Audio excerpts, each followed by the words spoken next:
Welcome back. સુરતની વીર નર્મદ યુનિવર્સિટીએ કર્મચારીઓ અને વિદ્યાર્થીઓ માટે નિયમ બનાવ્યો છે. યુનિવર્સિટીમાં આવતા વાહન ચાલકો માટે હેલ્મેટ ફરજિયાત કરવામાં આવ્યું છે.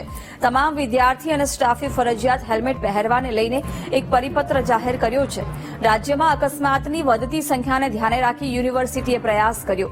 મહત્વનું છે કે છેલ્લા એક વર્ષમાં અકસ્માતની ઘટનામાં 35% લોકોએ હેલ્મેટ ન પહેર્યા હોવાનો ખુલાસો થયો છે. તો વર્ષ 2023માં 7,800 લોકોના અકસ્માતમાં મોત થયા છે.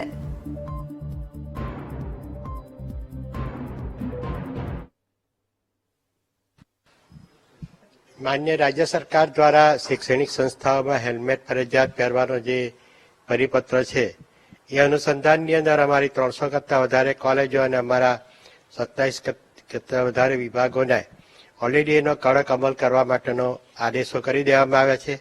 સાથે સાથે માન્ય પોલીસ કમિશનર સાહેબના નેતૃત્વની અંદર સ્થાનિક ટ્રાફિક પોલીસની રહીને તેઓએ વિદ્યાર્થીઓને વર્ગખંડમાં જઈને સમજાવવાનું પણ છેલ્લા 2 દિવસથી શરૂ કરી દીધું છે અને સમજાવતાની સાથે સાથે જરૂર પડે તો તેઓને ફૂલ અને પુસ્તક સાથે પણ વિદ્યાર્થીઓને સમજાવવાનો પ્રયત્ન કરવામાં આવશે.